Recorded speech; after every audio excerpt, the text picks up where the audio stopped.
Ladies and gentlemen, here we are at the Tech Town Square. My name is Eddie Doyle. I am with my co-host, the one, the great, the only James Azar. Today we have an amazing show. It's a continuation of our conversation from last week on artificial intelligence, the potential bias in algorithms. And hey, look, audience, we will take this wherever you want to go. We are here to serve. Quick disclaimer.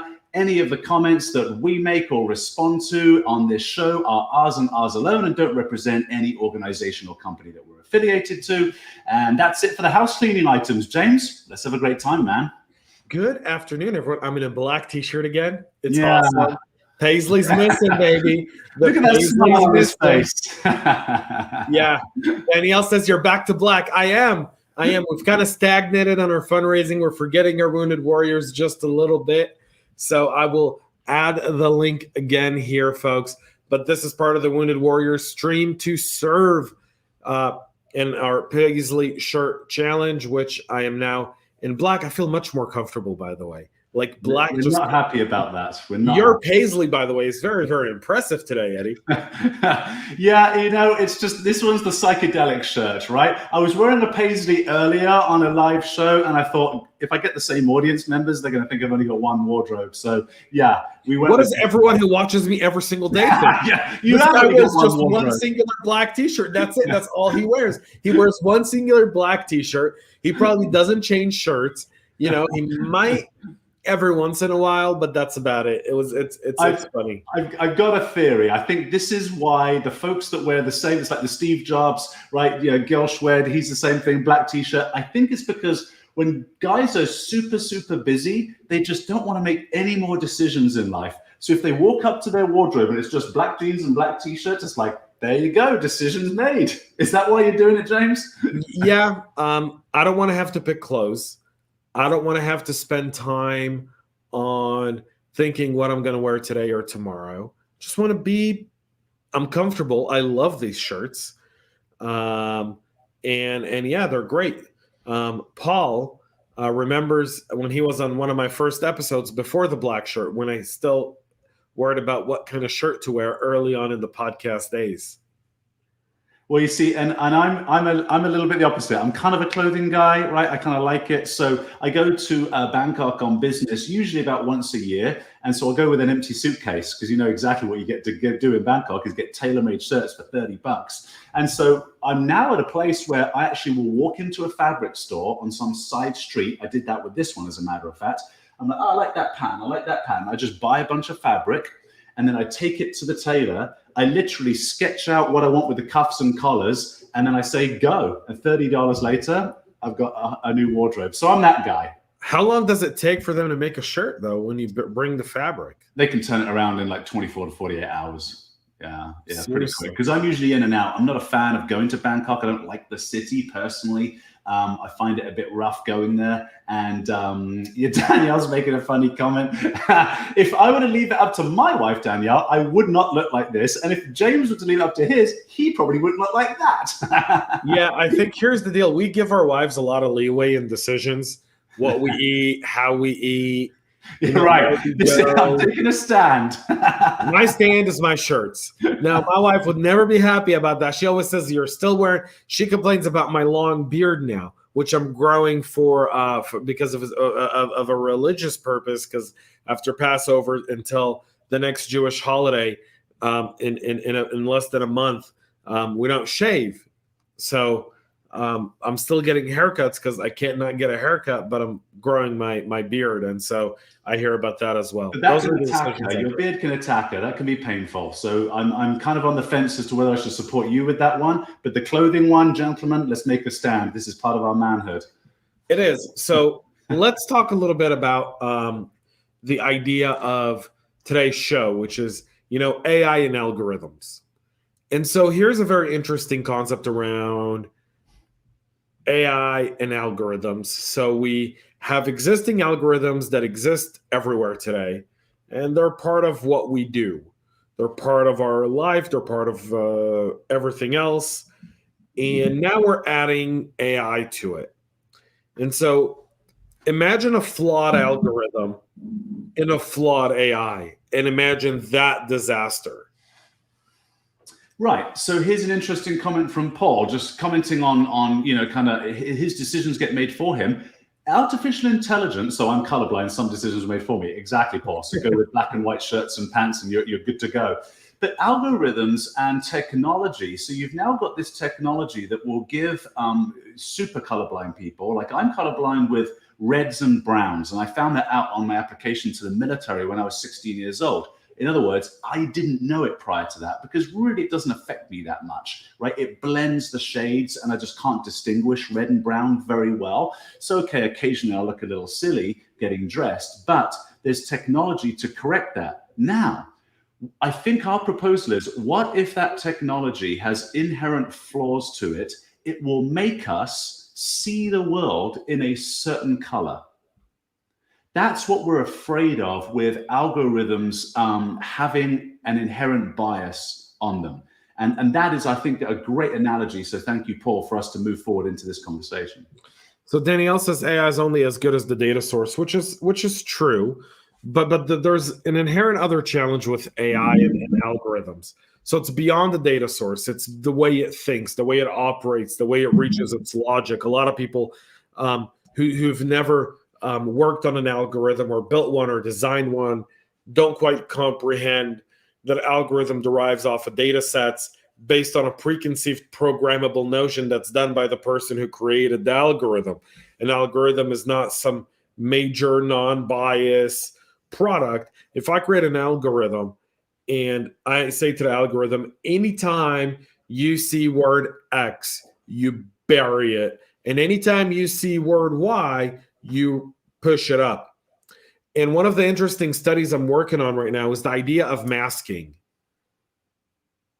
Okay, so I find it very, very interesting because masking today is kind of like a public statement of sorts. So what do you mean by masking? I think perhaps for so masking for COVID, right? So people mask for COVID. Yes. Yeah. So we've been doing this. I've been doing this little research through my lab on social media, where what we do is we look at the we upload a bunch of pictures of people outside without a mask. We upload pictures of people with a mask, and we see how the algorithm pushes those. Very interesting. So we noticed that, for example, the Facebook algorithm was pushing down pictures of people outdoors or in a group without any masks. Seriously, really? You actually noticed this, and it was verifiable evidence. So I'm going to say a tentative yes. That's amazing. Because we're in the midst of doing. I'm still in the midst of doing this. That's an amazing experiment, James. Well done, man. That's a really easy way to test to see if Facebook or humans are manipulating the algorithm to suggest a certain outcome.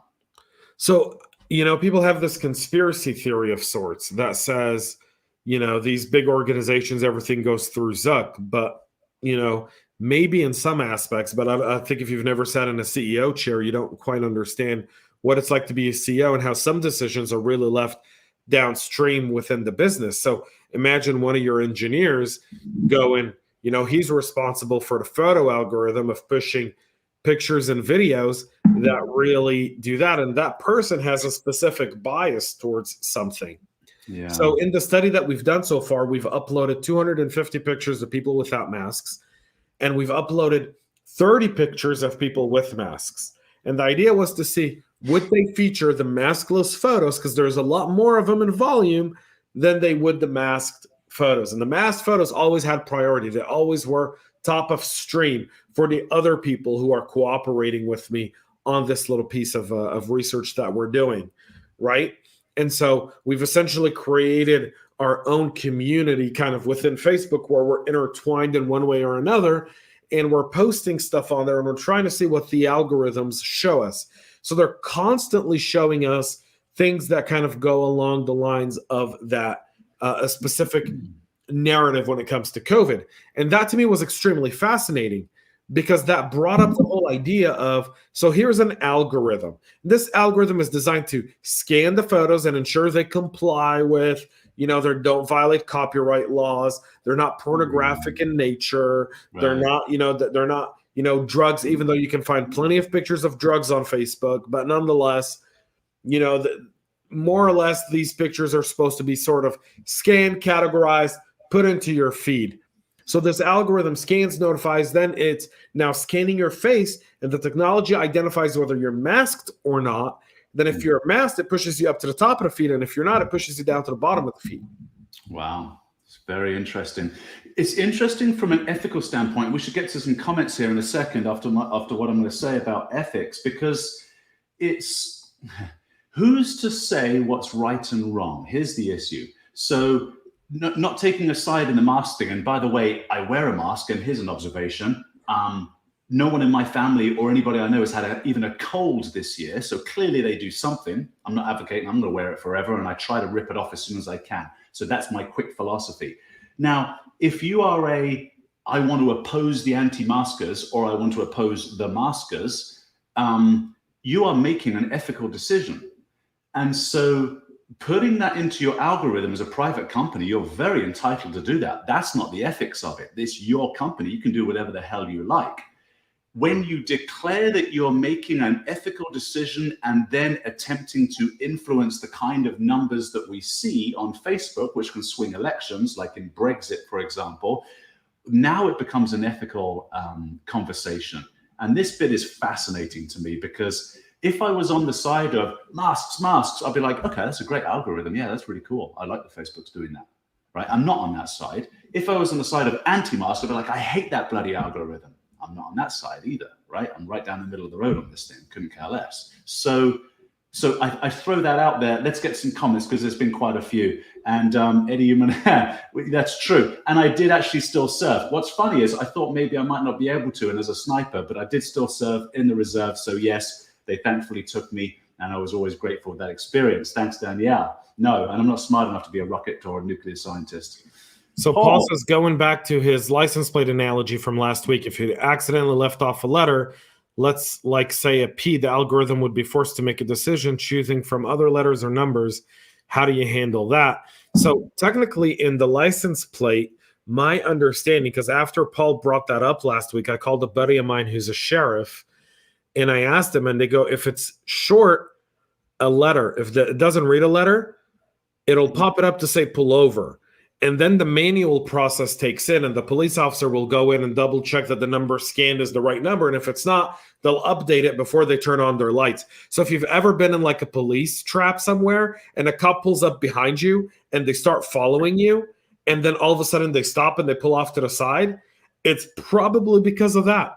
No kidding. That's very cool. I did not know that. That's a great. So there's a manual piece to it. There's a manual override.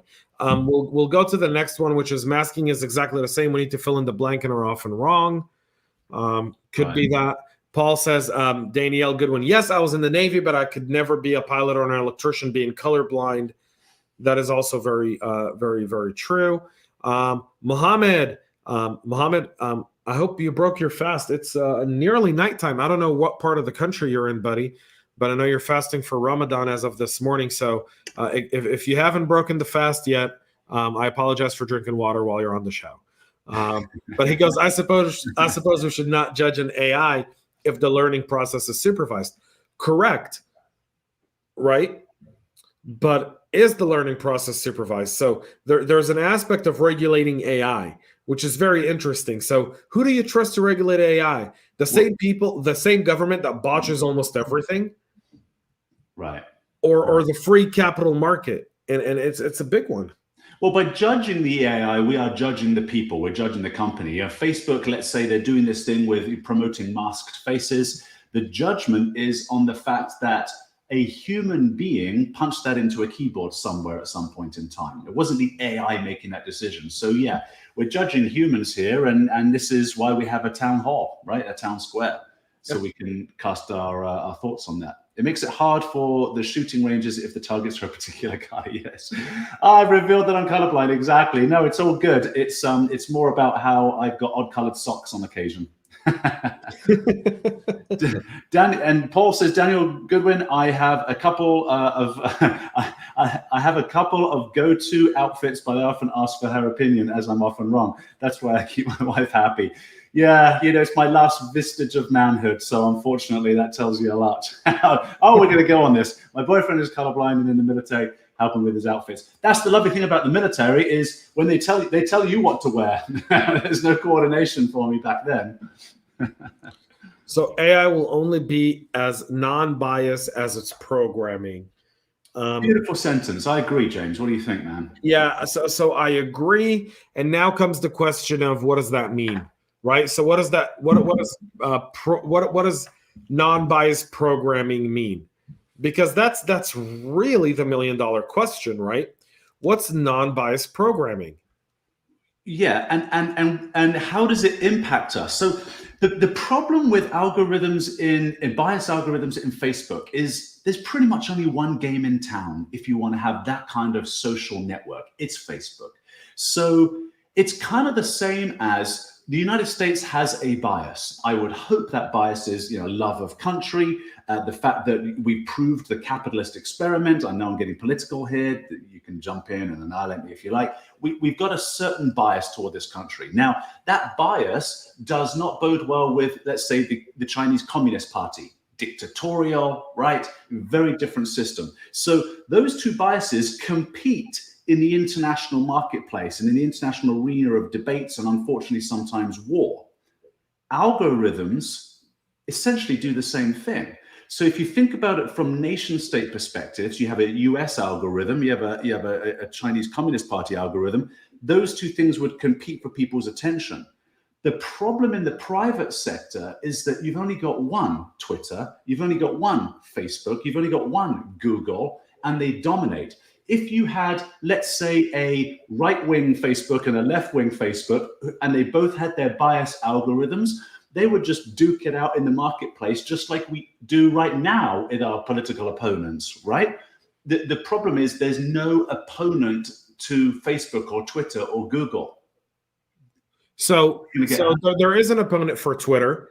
It's called being a normal human being, right?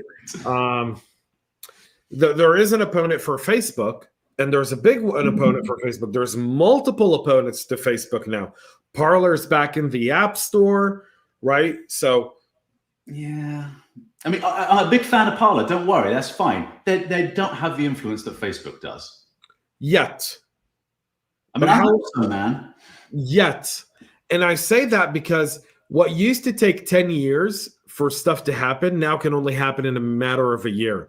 Meaning, for example, if former President Trump goes and opens an account on Parler, and that's the only network he uses, they're going to have 70 million users right off the bat.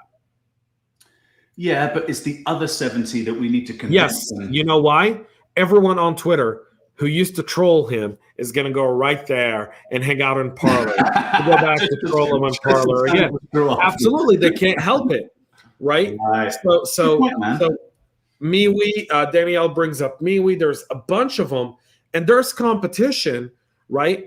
The only difference is that Facebook has become, one thing that Facebook has done is integrate itself with Instagram and WhatsApp and all of those side acquisitions and Oculus. And so if you want to have all these different things, you got to be a Facebook almost member.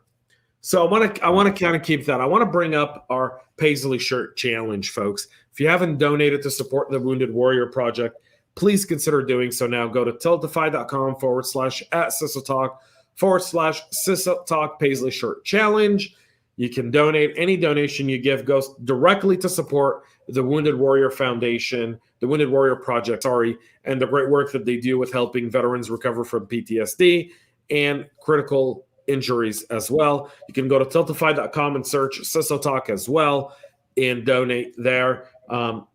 We have my goal is $5,000 by Memorial Day, folks. We're at 2676 today. So I do hope that some of you will consider. I know that economic times aren't always the best right now, but please don't forget my brothers and sisters who donned the uniform and went out and risked everything for all of us.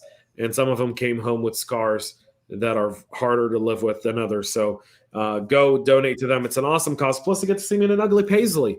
So that's also a big thing. And to answer Paul's very last question that came in, why do you insist on threatening us with paisley? Because my dear friend James Azar mocked the deft and amazing paisley shirt I was wearing on an episode, maybe, I don't know, 6 or 7 weeks ago. And I think it was live, actually, where we were saying, you're always in black, man. And literally, this thing just got birthed on the fly live. That was 3 weeks ago. It was only 3 weeks ago. 3 weeks ago. And we've raised $2,600. That's fantastic, yes. Man. And that's why. And also, for some reason, I'm this kind of mean-spirited guy. It just gives me giggles to see James uncomfortable in the ugliest paisley shirt possible. So there you go. Even though you did compliment one of the few that I did get. One was really cool. I'm like, I want that shirt. I may send you that shirt. When this is all said and done and we hit the goal, I may send you that shirt, Eddie.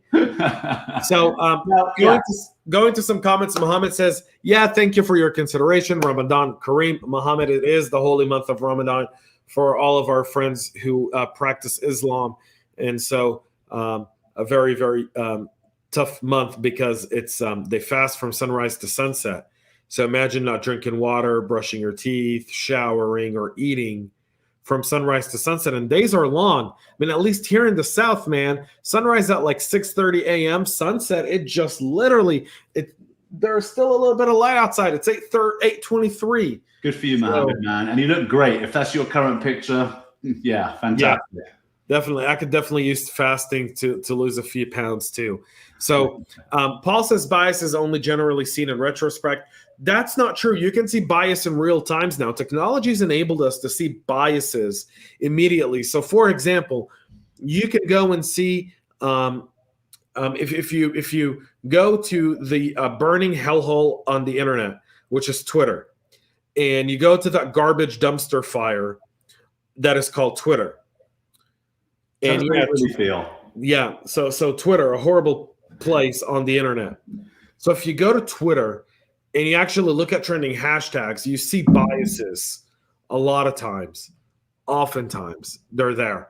Danielle talks about seeing a huge surge of her friends leaving Facebook. And I saw the same. Good. You know, it's healthy. Let's get out in nature. Now, that's the comment I want to, the social media sites, so to Danielle's point, should be forced to have federation that allows them cross-pollinizing. I think, Paul, what you mean by this, and certainly jump in a little bit more, and James, I want to hear your thoughts, is that, yeah, I mean, given that Silicon Valley is in California, which has both local and state governments always leaning in one direction, given that the people that tend to flock to Jordan Peterson talks about this, chaos and order, and I don't mean chaos in an insulting sense on the left, chaos meaning that the left sees things that need to happen, the right knows how to make them happen, right? Which is order, building. So we actually need the right and the left, right? We need the left to show us, Steve Jobs, for example, 1,000 songs in your pocket. Let's create something new. Let's innovate. You get that from the left, brilliant. But you get structure and order from the right. And so what we need to do to cross-pollinize these tech folks, yeah, how are you going to do that when everybody in the office all leans one way politically? You would have, the government would have, and I'm not a fan of government stepping in, but I'm starting to get there with these guys. I think you would have to tell the business that you need geographic diversity and you need political representation in that geographic diversity. So I want to bring up something, and I don't know, it's a bit political, but it's something very interesting. It goes to what you were just saying a second ago. Judicial Watch is a 501c3, kind of the almost new version of a ACLU, since the ACLU has gone a little berserks over the last several years. So Judicial Watch released something, and I'll post it on. I can post the article in the comment section here, but I won't make it on LinkedIn. You'll have to go to Facebook or YouTube to see it. And I'll put it right up here so everyone can see what I'm referencing. So Judicial Watch subpoenaed and got 540 pages and a supplemental 4-page document from the Office of the Secretary of State of California. And it shows how state officials in California pressured social media companies, Twitter, Facebook, Google, and YouTube, to censor posts about the 2020 election. Included in the documents were misinformation briefings that were emails that were compiled by a communication firm called SKDK that listed Joe Biden as their top client for 2020. They were the PR firm for now President Biden. At the time he was president-elect or still candidate Joe Biden. Wow. The documents show how the state agency successfully pressured YouTube to censor a Judicial Watch video concerning the vote by mail in a Judicial Watch lawsuit settlement about the California voter roll cleanup.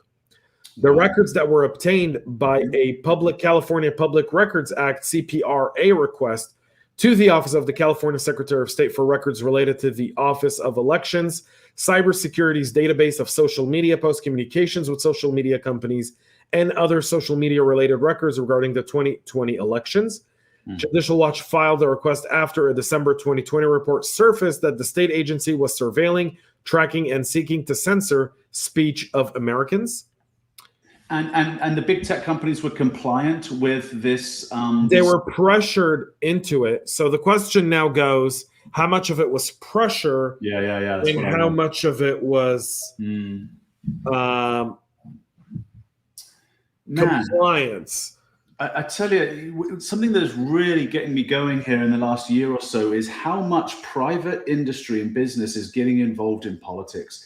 It's like what's happening in your state, in Georgia right now, with voter ID and Delta and Coca-Cola chiming in. It's like, number one, they're so disingenuous because the reality of them chiming in on this issue and not chiming in on, let's say, what China's doing, Apple, for example, manufacturing their products over there, and what China's doing with the Uyghur Muslims in that area, completely silent on it. But apparently having ID to vote in America is an issue you want to stand up for.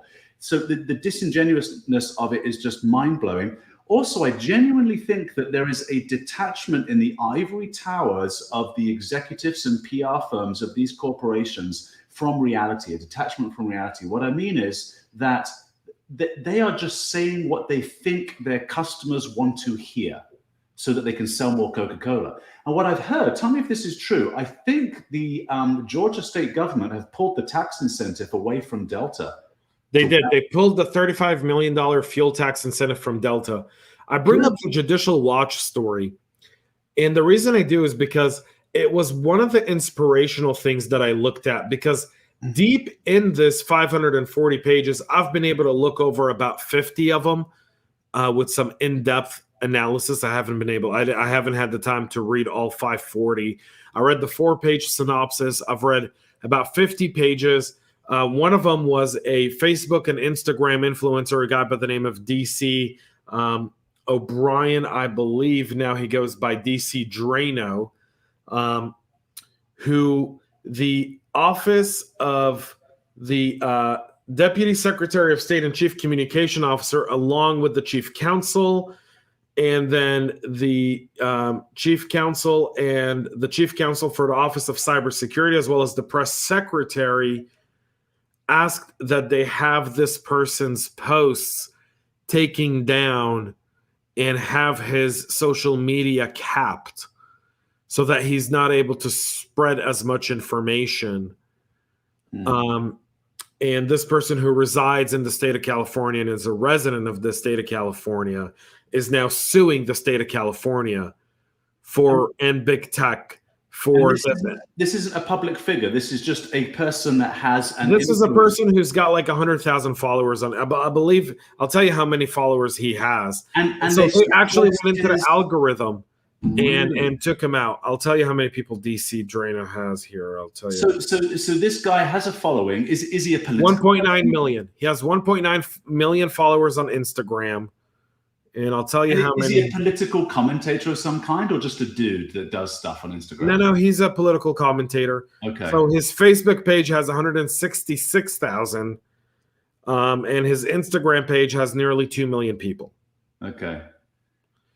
So he was targeted by this, and he's now suing the state of California and Twitter because he got banned from Twitter. So because of this email, he got banned from Twitter, and then an algorithm was placed by Facebook and Instagram, essentially piping him down in his influence and the ability for people to see his posts. So that goes into your AI, that goes directly into my algorithm and AI. Yeah. So you've got an algorithm that you can, block people off of. What does that do? And so Paul makes an interesting comment here where he says federation would help to even things out. It would allow us to be home in our corner, but have conversations with others that can help. Then he goes on to say geographic diversity is what they did with a phone company. Can you expand on that? Unless, James, you're aware of that, because I don't have the history. I've only been 5 years back in the US. So that's very interesting to me, because I want to be able to talk proposed solution, because maybe from the town square, we can start putting pressure on legislators to do things. So what happened with the phone company geographic diversity? That's kind of interesting. I don't know. I'll look this up as we do this. Okay, so but that's what I mean. If you were able to split Facebook into, let's say, 3 different corners, have a third of the office work in, let's say, Texas, and another third of the office work in, I don't know, maybe Middle America, that might be interesting. So AT&T was broken up into the baby bells. So that's when they had like Bell South, Bell, whatever. That was lots, right? That was lots. Right. Okay, so in fact, breaking it up that many times, again, not a but that did nothing. That broke AT&T apart for about 20, 30 years, and now AT&T is back, and it's bigger, and now they have less competition than when they did back then. This was 1984. Well, they'll figure their ways back in. Zuckerberg will figure his way back in. But during those 20, 30 years, a lot of people, it helped to boost the middle class. A lot of people got involved in telcos and made money, right? The stock market rallied from these things. So during that 20, 30 years, there was certainly a benefit, right? No, AT&T is not back. It's way different. Okay, we can have a look at that. Bell South, Bell Western, Bell Pat. Yeah, really interesting. And that was in 1984, was it? Okay. Yeah. Okay. So, I mean, that might be something. I think the idea of federalizing social media is a little bit different. I think what we should look at is the deployment of AI and algorithms within the free flow of information. So maybe you don't use an algorithm.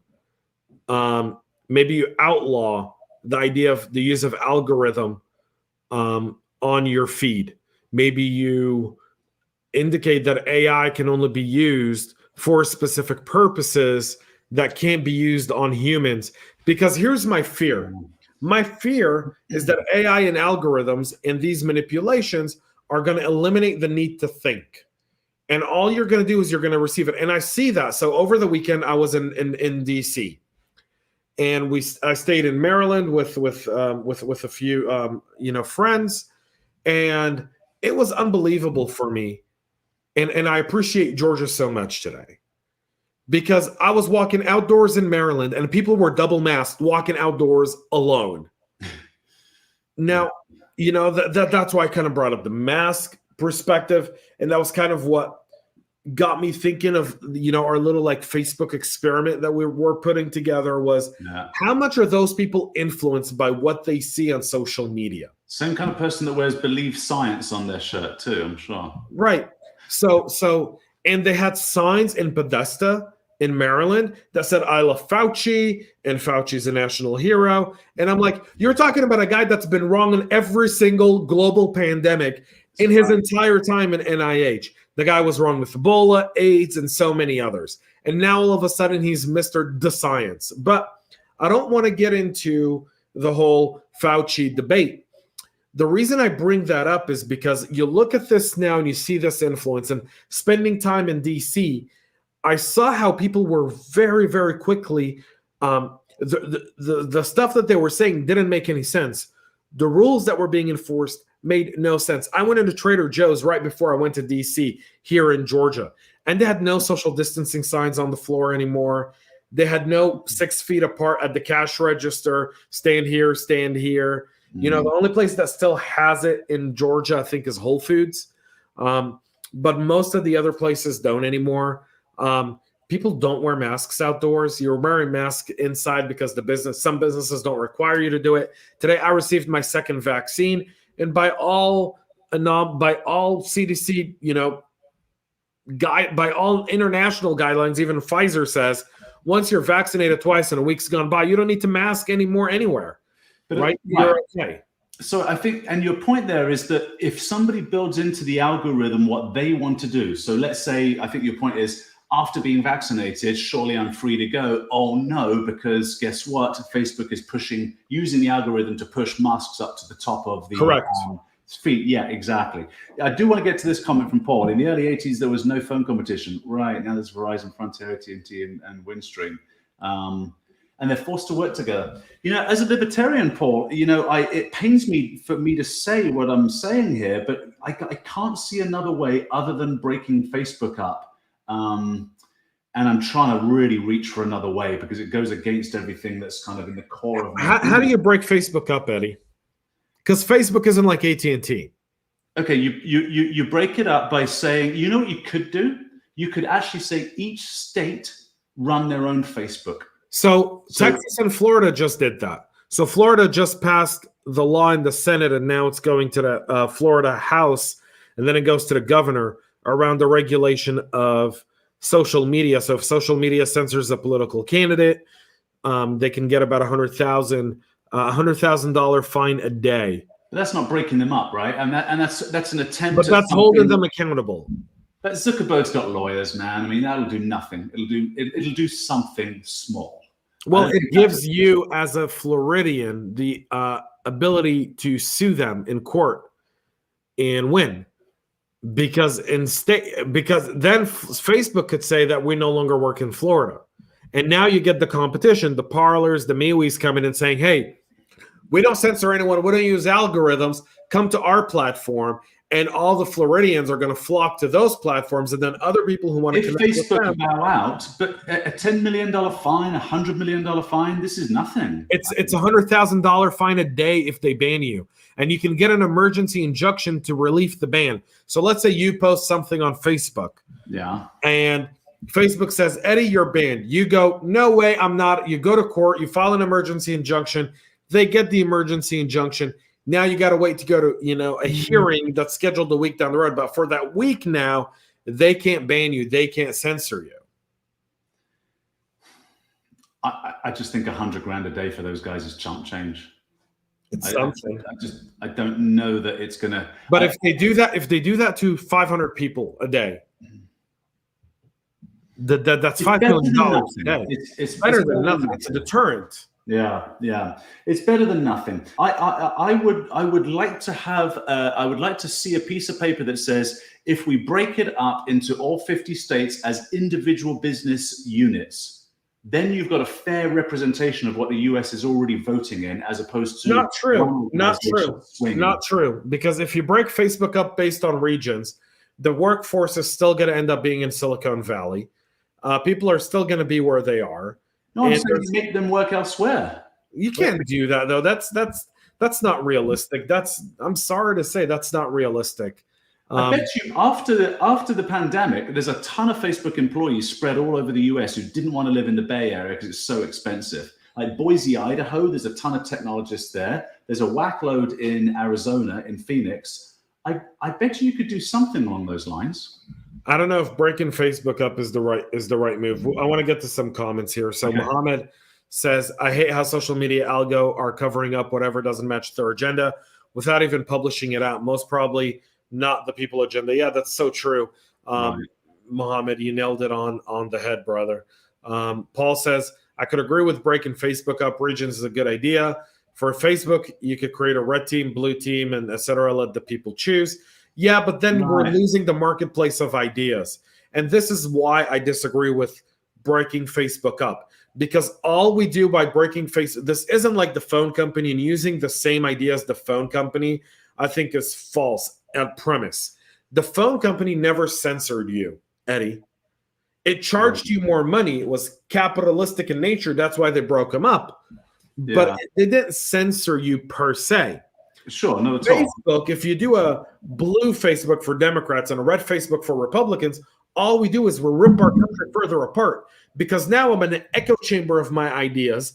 I don't hear what the other side says. And even if I do, it's going to be a meme or an out of context video that I'm not going to be able to address or even respond to. So I'm not able to express freedom of speech. And that goes the same for the other side, for the conservative right and all their wackadoodle, QAnon conspiracy theories and all these different things. Like, listen, the extreme right and the extreme left, like, I'm all for sticking them in an arena, because that's about 1 million people, and letting them battle that shit out. Okay, so how about transparency in the algorithm? How about legislation that forces them, under penalty of severe financial fines, that you should disclose and make your, I don't quite know how it works from a security perspective, but make your code known, in a sense the way they can't get hacked, obviously, but make your code known so that a plethora of human beings around the world who are a bunch of coding junkies would look at it and allow it to be self-censored by the users. That might be super interesting, right? Just to prove it's like, how interesting though. What? So you want to have an open source algorithm for Facebook. Now Facebook might come back and argue here, Mr. Eddie, that our algorithm is proprietary intellectual property. Sure, I agree with that. And we don't want to put it out there. We invest a lot of money in our intellectual property, and it's not something we want to do. Too bad, so sad, because now it's like a utility. Now you are swinging elections like Brexit. You are just not, it's just too bad. Well, so we saw that in Coded Bias. We saw that in Coded Bias. There's one part of the movie, and unfortunately I couldn't get authorization to play it here, and I don't want to get a cease and desist or some copyright infringement or violation of how we use it. So I decided not to take the risk, but anyone can go watch it. It's about an hour into the movie. They show you how in 2012, Facebook was able to swing, or 2012, they're able to swing 300,000 votes out to vote by simply putting out a box that said, I voted, and then a bunch of pictures of your friends who confirmed that they voted. Right. So we know that in 2016 and 20, we've had stuff similar to that Facebook has done. But by breaking it up, you don't really solve any of those problems. You only enhance them and make them greater, because you're eliminating the idea of the marketplace of ideas. You're eliminating the ability to discern information and make your own decisions. And that's one of my concerns with algorithms and AI, is that we've become a meme society.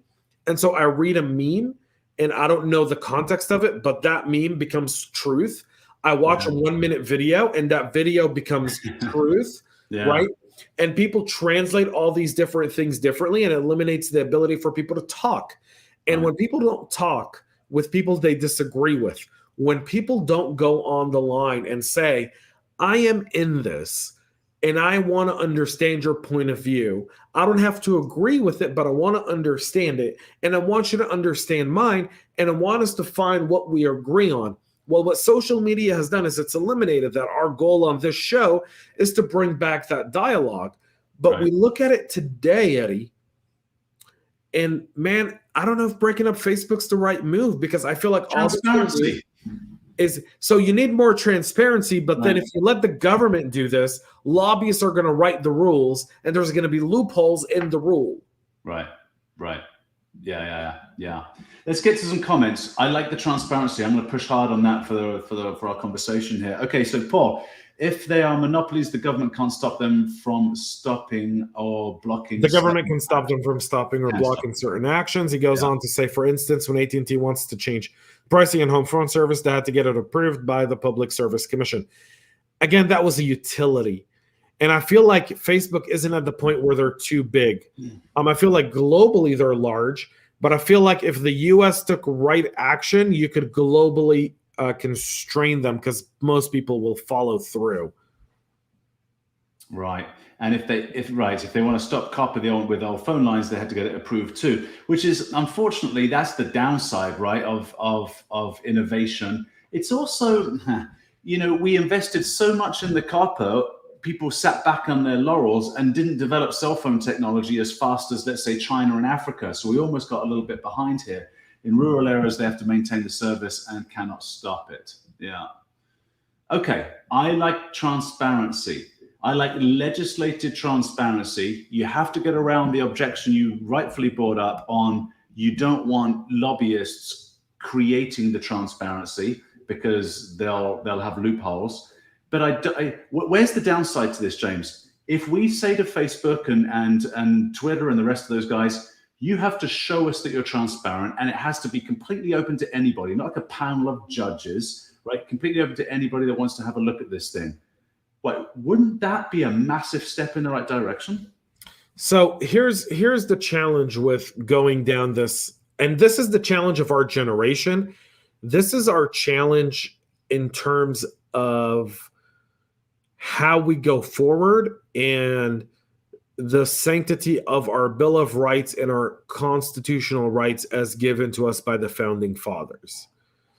And I don't know that I have the right answer, but I can tell you where I see some of the challenges, and I can tell you where I see some of the good ideas come through here. So here's a good idea, right? A good idea is establishing some sort of elected commission every year that overlooks the algorithms within social media networks. Mm-hmm. Here's the bad side to it. Who elects those people? And what do those elections look like? And could those be manipulated? Sure, right? They could, but that's better than nothing. I think it's actually a bloody great idea, because why not get 6 people from each party? Well, so that's another problem. 6, do you want to trust politicians to look it up? I don't know. You've seen some of the questions that our politicians ask. This is going to end up being something where it's a political favor kind of deal and not the best politician for the job. They actually made me feel sorry for Zuckerberg because those stupid questions they were asking. And that was tough to make me feel sorry for Zuckerberg. But surely if you had politicians say, I'm going to appoint, not politicians, but I'm going to find 6 technologists myself. If a Democrat's saying it and a Republican saying it, obviously they're going to pick somebody that they know has their values. Again, I'm against this being a political thing. So I am more for this being a free market idea. And so my free market idea says, hi, I'm MeWe. Hi, I'm Parler. Hi, whatever, Clout Hub. Let me name them off, okay, for the sake of hi, I'm Reddit. Okay. Hi, I'm Garbage Can Twitter. Hi, I'm Nextdoor, which is another social network. Hi, Google, and I'm starting my own social media network again. Google had Google Plus, it failed miserably, but could they bring something back? Hi, I'm Snapchat. Hi, I'm TikTok. Hi, I'm whoever, right? Hi, I'm whatever. The guy Lindell from MyPillow, he started a social media network. I think it's called Frank. And Trump is playing around with the idea of starting his own social media network. So here's where my libertarian, leave government out of this because all they do is screw stuff up for predominant, make government small, let them do what they need to do best, which is foreign relationship, invest money in defense, and enhance our lives, and don't screw them up, okay? And let competitors come in, right? So lower regulations, don't increase, don't add stuff, eliminate regulations, and eliminate all legal benefits that, like, get rid of 230 for these social media platforms. With you on that. Yeah. Right. So you get rid of Section 230 of the Federal Communications Act. Okay, that's one thing. And then you say you let the free market go at it in a position where now MeWe comes and says, come to our platform. We don't have any algorithms. We're willing to give it out and have all these different people check us out. Because you know what? We want to give you a free place to share your ideas. But and now people like us would go to MeWe. It's no different than, listen, within 10 minutes of my house, right, for food shopping, I've got Sprouts. I've got 2 Sprouts within 10 minutes of my house in either direction. Yeah. Okay? I've got 2 Krogers within 10 minutes. I've got a Whole Foods. I've got a Publix. I've got a Trader Joe's. I've got a Lidl. I've got a Aldi. All within 10 minutes of my house. All within 10 minutes of my house. So I've got a ton of convenient food choices to go, right? Yeah. So where do I go shop? the place where I get the best product. I don't have a loyalty to Kroger or Publix or Whole Foods or, H Mart. There's an H Mart here as well. Like, I've got a Walmart 15 minutes away. What do we do, though, about the problem that Facebook is pretty much the only game in town? I know you've listed a few others, right, competitors, but they are so small and nothing that Facebook still is the best product because everybody's on that platform. If Facebook is only the best product because it's the only product. Right, so they're going to crush anybody. No, they're not. I disagree with that. I think David and Goliath. Really? No, because I think another organization can come through, right, and say, we believe in transparency, and we're not going to use algorithms. We're going to open source our entire platform. We're going to let you add and customize your own feeds, Sure. and so let's go about it your way. So let's say 1 million people sign up. Me as a business person, I'm selling a widget. Where am I going? To that platform or to the billion people on Facebook to sell my widget? I'm going to Facebook. It's going to be really hard for another company. Look, I wish it were true. I wish it would happen. I just don't see how they'll do it. Let's get to, we've got some good comments coming in here. So let's go to Mohammed's comment. Unfortunately, you can't get as much transparency as long as those alleged legislations are not coming from the people. Mohammed, absolutely right. Right. Paul has a very long one here. I'm going to try to stick it on the screen, but it's really, really long. You got it. Harmonic synchronization is a term that I've created. There are instances of when people are marching across a bridge in unison and their footsteps create a sort of harmonic field in the bridge that can cause for it to collapse. I think that social media is creating a social media version of this where everyone goes to their corner, creating a source of marching that can tear society apart. We need to find ways that helps people have productive conversations. Yes, that's exactly what we're trying to solve for. Exactly, Paul. Thank you. Harmonic synchronization. Eric, good evening. Thank you for joining the show, buddy. So Eric says there's no real regulations unless it can be enforced. And Paul apologizes, but it's way too long to discuss here now. I think this is a great topic. Great. Of that we can have an entire show on. I even have a choice I even have a choice or Kroger's or a choice of public stores. Too many choices effectively kill choices. That's interesting. Eddie, what's your take? My take is I'm thinking of the cereal aisle at the store. I hate it. Now, look, I'm not a cereal fan anymore either. I'm a paleo diet guy, so just let me get that out there. But you go down to the cereal aisle. When I was a kid, it was like Kellogg's Cornflakes, Weetabix, a couple of other things. Great, let's buy it. You go down the aisle now, there's so many choices, I don't know what to choose, right? So it's something that ends up, I think, being confusing for the consumer. I think life is a lot simpler. I think Steve Jobs got that right with the cell phone or his smartphone, because prior to what he was doing with his closed system, that he got a lot of criticism for, is he essentially said, look, the so-called precursor to smartphones, you could change everything. There were so many menu options. Jobs comes along and says, no one's going to mess with me and Johnny Ives and our style. You get it this way, and I'm just going to put buttons on it, and you can have your own apps, but it's a closed system, and you're not going to customize it as much as you did these other ones. They're starting to veer away from that right now, which I think is probably not a good thing, but a closed system gives a better user experience, but you're absolutely right that too many things doesn't create good choice. No, but what I'm saying is that if you have a field of 10 social media platforms now, right? And people start, and you got 2 or 3 of them that give you complete transparency. So I'll argue this in this version. When organic food became a trend, right? The big stores like Publix and Kroger, right? And BJ's, they were like, organic. Our consumers don't care about organic.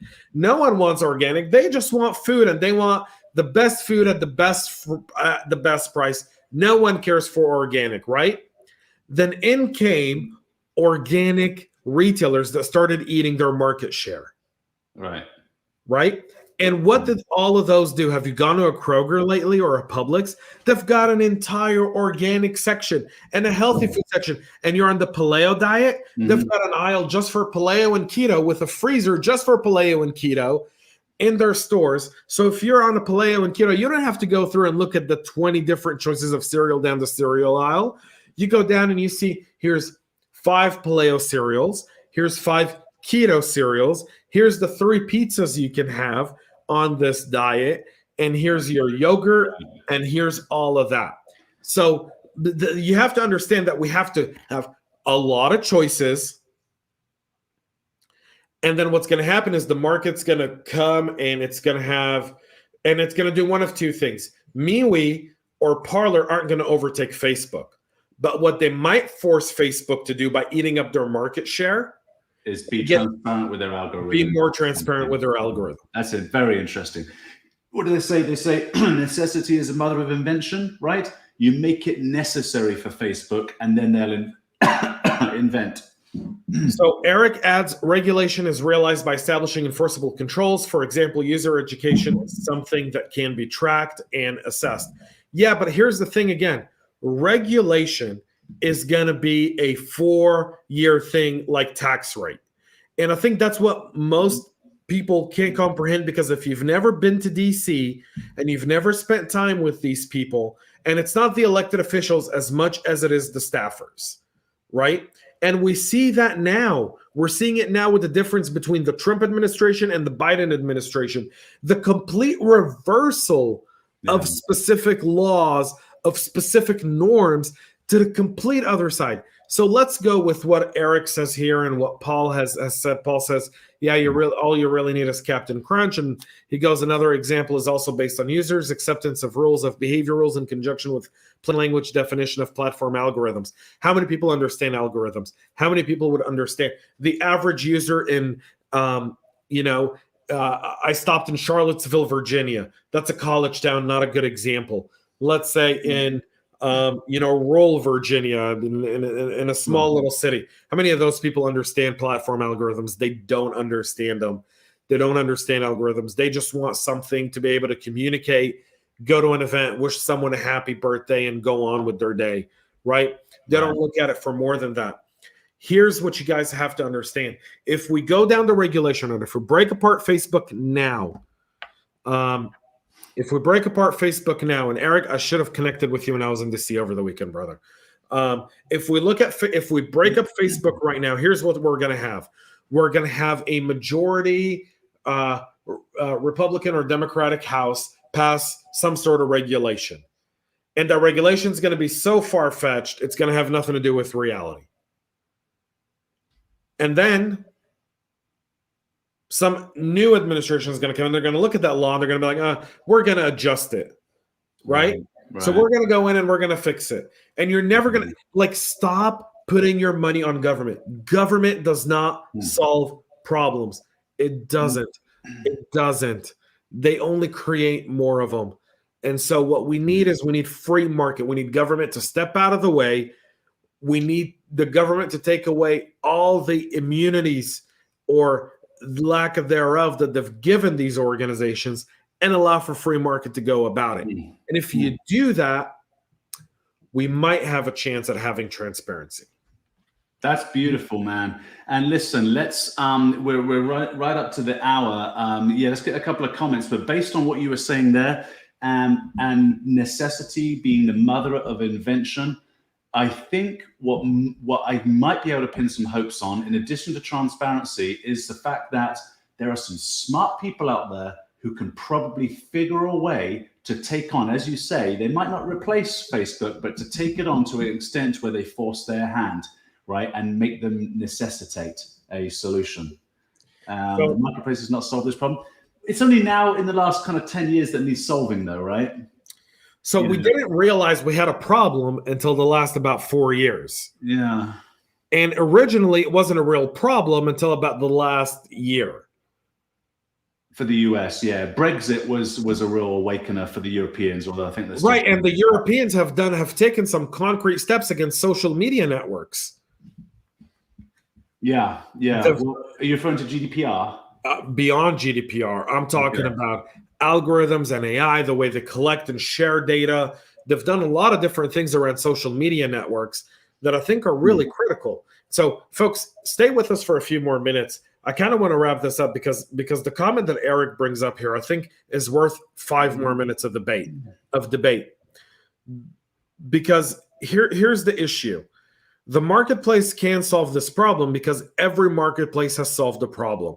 When people said gas creates too much emissions and we need electric cars, now we have companies that just make electric cars like Tesla, and Tesla now has 2 or 3 competitors that are direct competitors to Tesla that create vehicles just as good, if not better than Tesla. So, and the marketplace is large enough. So, that's a thing. I think I'm with you on that. I think the opposition to that argument would be that, well, Tesla got all sorts of government breaks in order to do what they're doing. So was that the market or was that the government? And those people would say it's hand in hand. So it took the government giving them deregulating stuff so that they can actually experiment with it. What stopped electrical car development was regulation. Then came President Obama, and one of the things he said is, I want to get off fossil fuels. I want to allow the exploration of alternative energy in vehicles, and I'm going to create programs to incentivize consumers to take a chance at it. So I'm going to deregulate all this stuff, and I'm going to give money back. So and in that perspective, Obama was acting as a conservative to push an industry and propel it to where it is today. So getting rid of Section 230 will be enough, I think, for Facebook to reel back on its heels and say, uh-oh, we have to change a lot of this. And then some competition that would come in under the new non-Section 230 world of technology and create from new. Might be amazing.